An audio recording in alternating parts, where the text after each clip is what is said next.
Hi, my sweet friends, and welcome to Crochet Every Day with Judy. We're reading again today from Jane Eyre, starting with chapter 14. For several subsequent days, I saw little of Mr. Rochester. In the mornings, he seemed much engaged with business, and in the afternoon, gentlemen from Millcote or the neighborhood called and sometimes stayed to dine with him.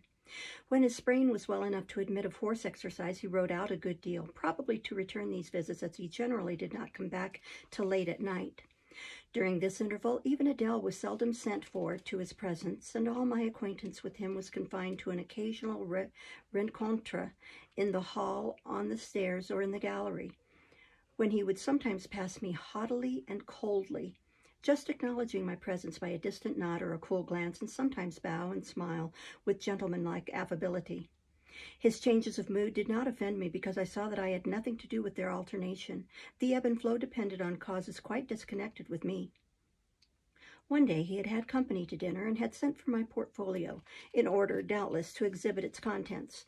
The gentleman went away early to attend to a public meeting at Millcote, as Mrs. Fairfax informed me, but the night being wet and inclement, Mr. Rochester did not accompany them. Soon after they were gone, he rang the bell. A message came that I and Adele were to go downstairs. I brushed Adele's hair and made her neat, and having ascertained that I was myself in my usual Quaker trim, where there was nothing to retouch, all being too close and plain, braided locks included, and to admit of disarrangement, we descended, Adele wondering whether the petit coffre was at length come, for owing to some mistake its arrival had hitherto been delayed. She was gratified. There it stood, a little carton on the table, when we entered the dining room. She appeared to know it by instinct. Ma boîte, ma boîte, exclaimed she, running towards it. Yes, there is your boîte at last. Take it into a corner, you genuine daughter of Paris, and amuse yourself with disemboweling it, said the deep and rather sarcastic voice of Mr. Rochester, proceeding from the depths of an immense easy-chair at the fireside.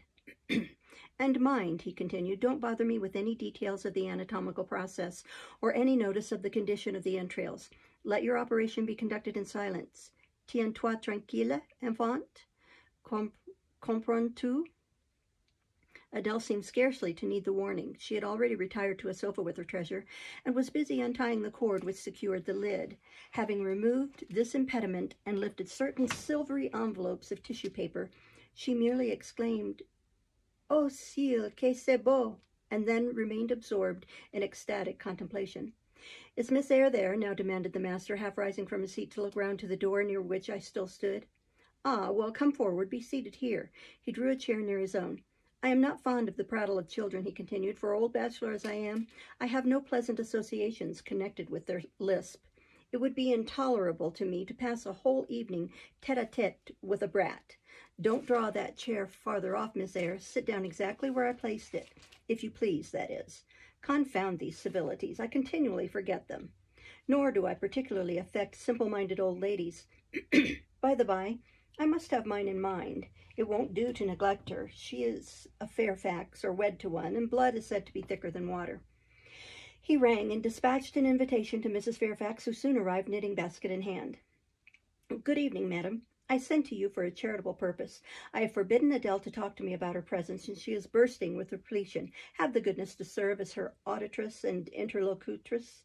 It will be one of the most benevolent acts you ever performed."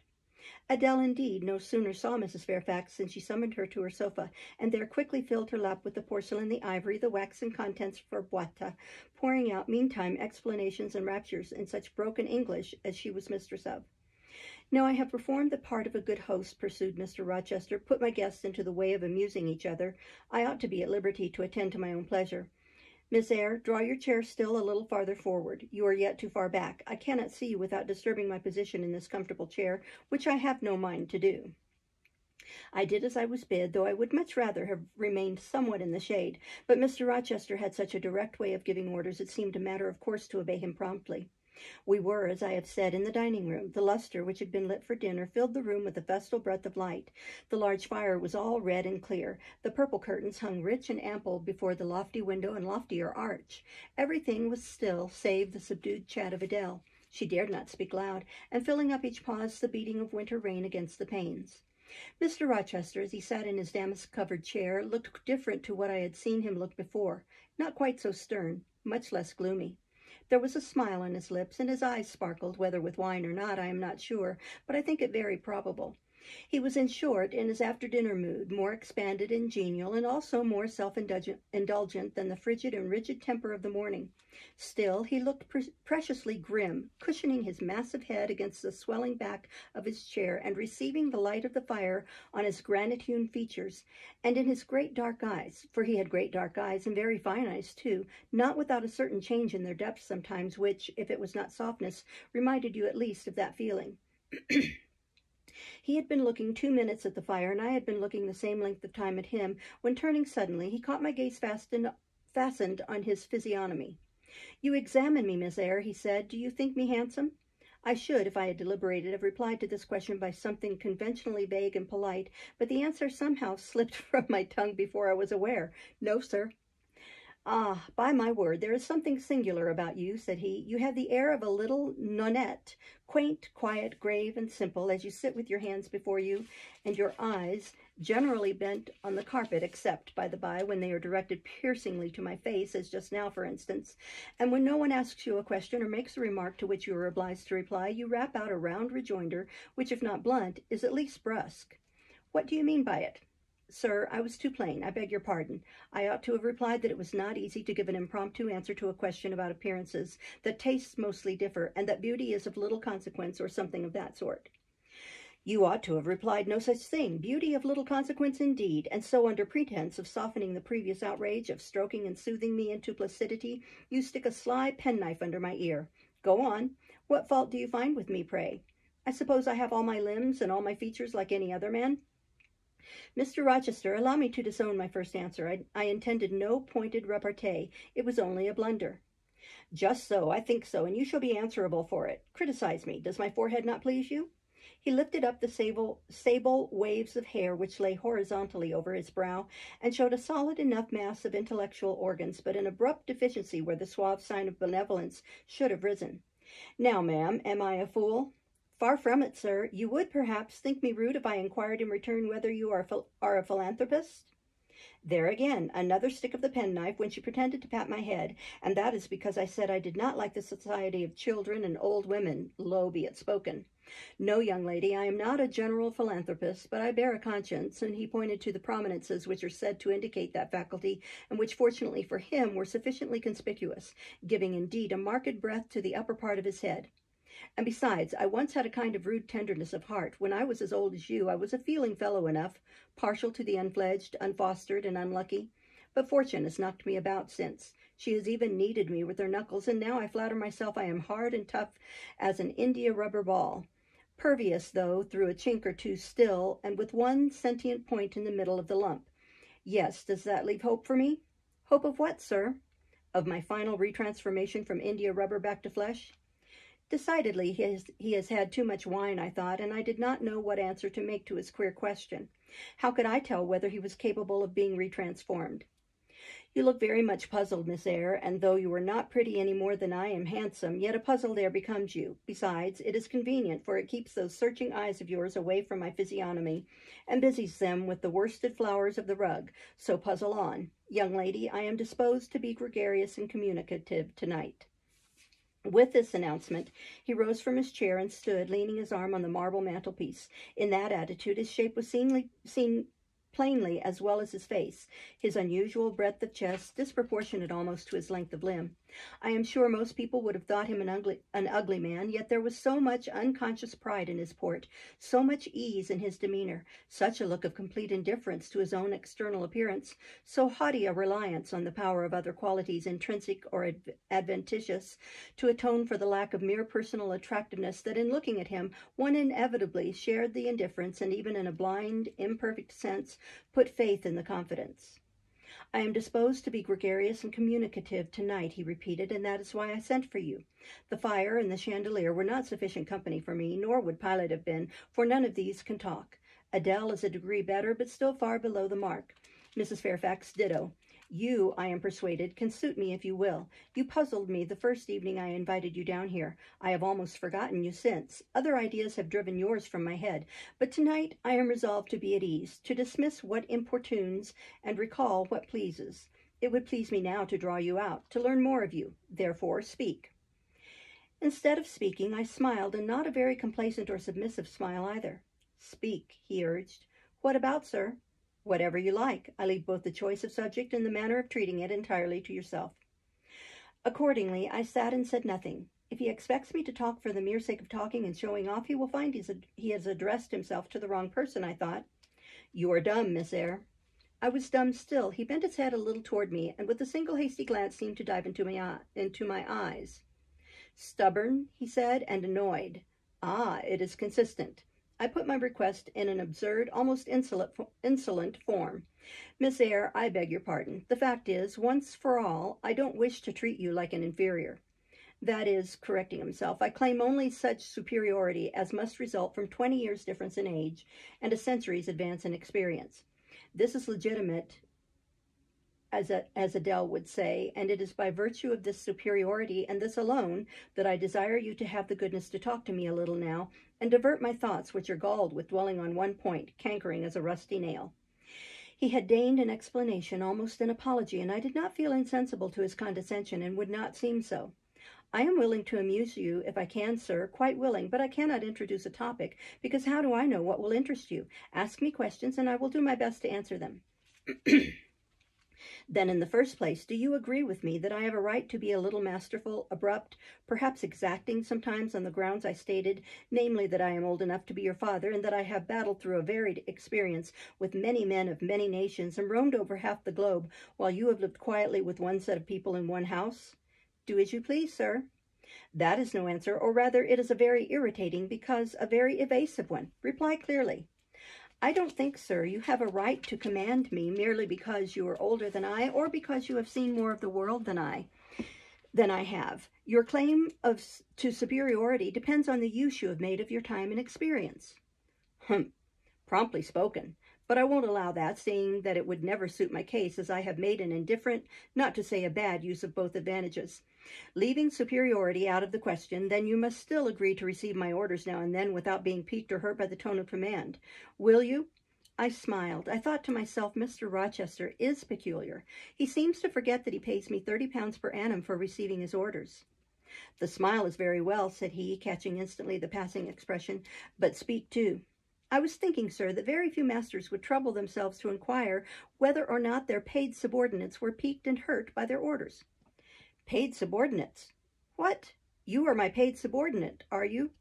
Oh, yes, I had forgotten the salary. Well, then, on that mercenary ground, will you agree to let me hector a little?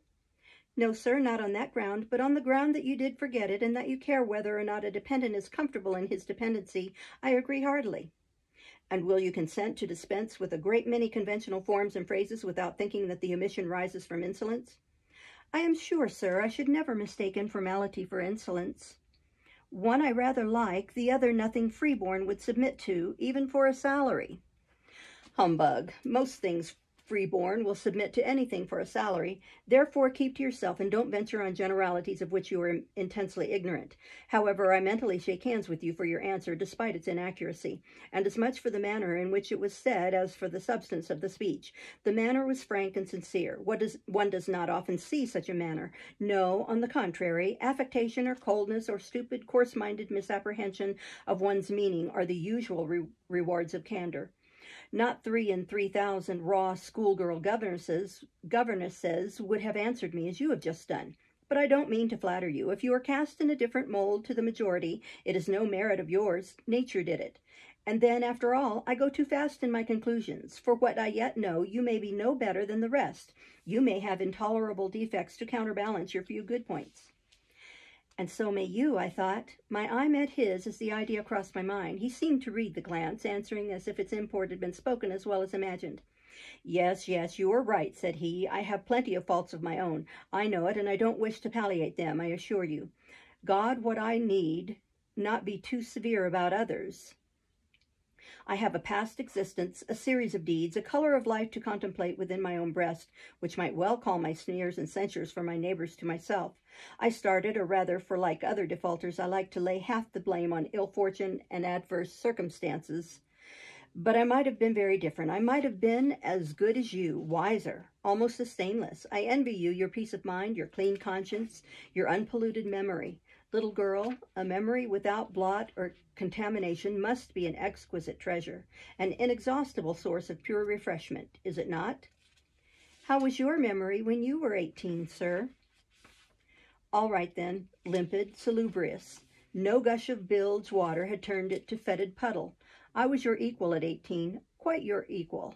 Nature meant me to be, on the whole, a good man, Miss Eyre, one of the better kind, and you see I am not so. You would say you don't see it. At least flatter myself I read as much in your eye. Beware, by the by, what you express with that organ. I am quick at interpreting its language. Then take my word for it. I am not a villain. You are not to suppose that, not to attribute to me any such bad eminence, but owing, I verily believe, rather to circumstances than to my natural bent. I am a trite commonplace sinner, hackneyed in all the poor petty dissipations with which the rich and worthless try to put on life. Do you wonder that I avow this to you? Know that in your course of your future life you will often find yourself elected the involuntary confidant of your acquaintances' secrets. People will instinctively find out, as I have done, that it is not your forte to tell of yourself, but to listen while others talk of themselves. They will feel, too, that you listen with no malevolent scorn of their indiscretion, but with a kind of innate sympathy, not the less comforting and encouraging because it is very unobtrusive in its manifestations. How do you know? How can you guess all this, sir? I know it well, therefore I proceed almost as freely as if I were writing my thoughts in a diary. You would say I should have been superior to circumstances. So I should, but you see I was not. When fate wronged me, I had not the wisdom to remain cool. I turned desperate, then I degenerated.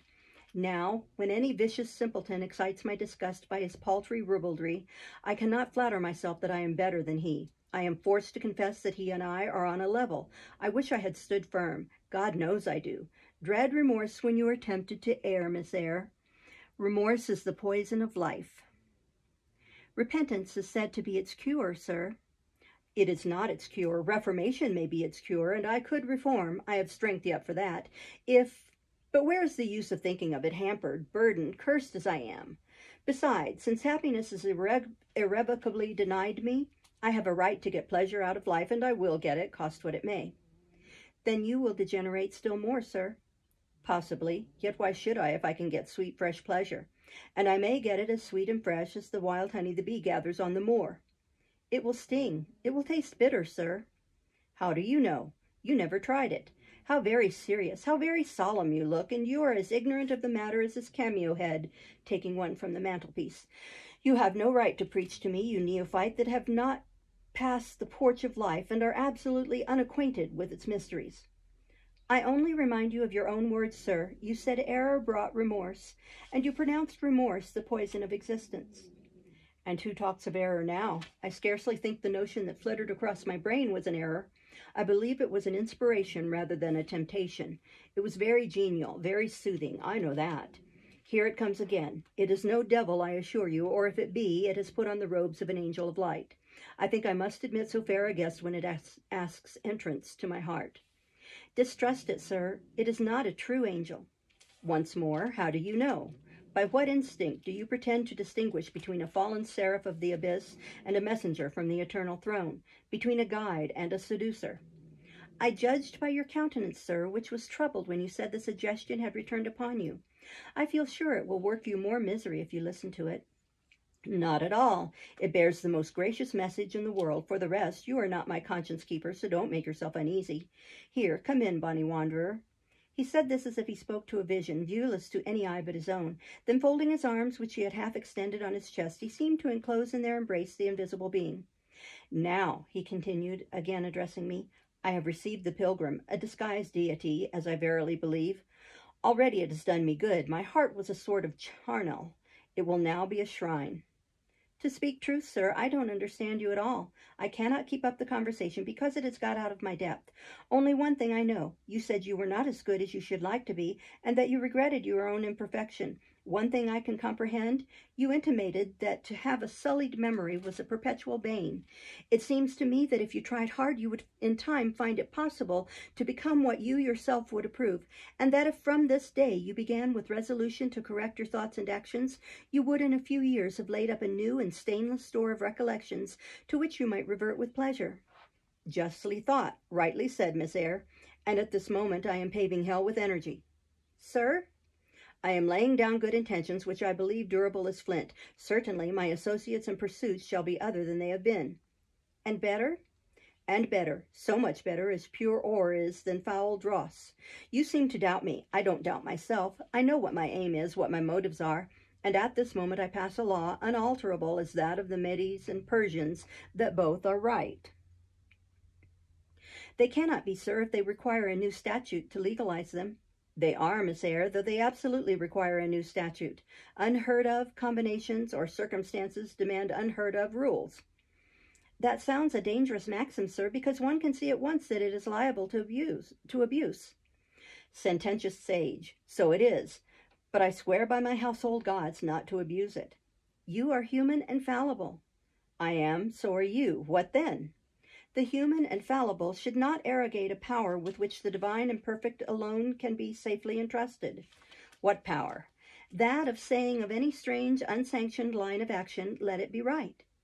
Let it be right. The very words. You have pronounced them. May it be right, then, I said, as I rose, deeming it useless to continue a discourse which was all darkness to me, and besides sensible that the character of my interlocutor was beyond my penetration, at least beyond its present reach, and feeling the uncertainty, the vague sense of insecurity which accompanies a conviction of ignorance. Where are you going? To put Adele to bed. It is past her bedtime. You are afraid of me because I talk like a sphinx. Your language is enigmatical, sir, but though I am bewildered, I am certainly not afraid. You are afraid. Your self-love dreads a blunder. In that sense, I do feel apprehensive. I have no wish to talk nonsense. If you did it, it would be in such a grave, quiet manner I should mistake it for sense. Do you never laugh, Miss Eyre? Don't trouble yourself to answer. I see you laugh rarely, but you can laugh very merrily. Believe me, you are not naturally austere any more than I am naturally vicious. The Lowood constraint still clings to you somewhat, controlling your features, muffling your voice, and restricting your limbs, and you fear in the presence of a man and a brother, or father, or master, or what you will, to smile too gaily, speak too freely, or move too quickly.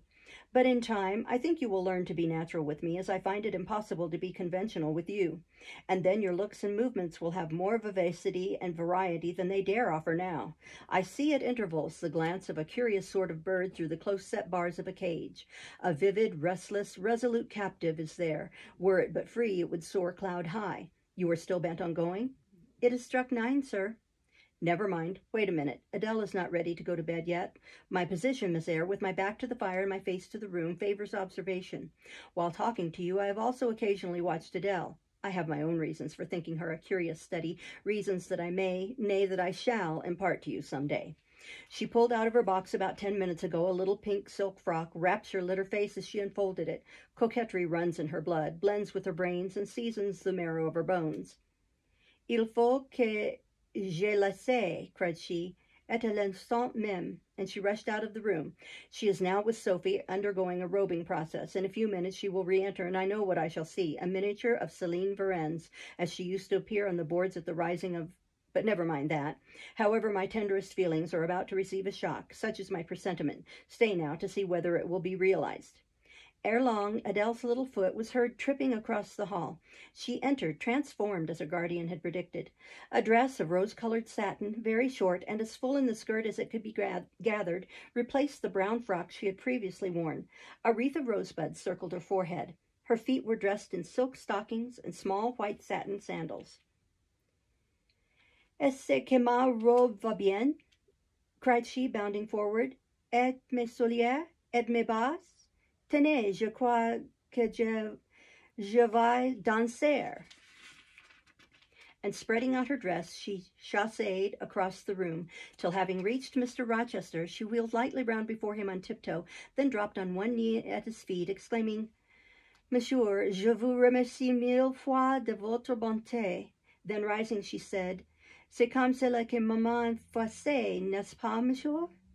Precisely, was the answer, and comme Selah. She charmed my English gold out of my British breeches pockets. I have been green too, Miss Eyre. Aye, grass green. Not a more vernal tint freshens you now than once freshened me. My spring is gone, however, but it has left me that French floweret on my hands, which in some moods I would fain be rid of, not valuing now the root whence it sprang. Having found that it was of a sort which nothing but gold dust could manure, I have but half a liking to the blossom, especially when it looks so artificial as just now. I keep it and rear it rather on the Roman Catholic principle of expiating numerous sins, great or small, by one good work. I'll explain all this some day. Good night. We'll stop there and start next time with chapter 15. Thank you for listening. Bye-bye.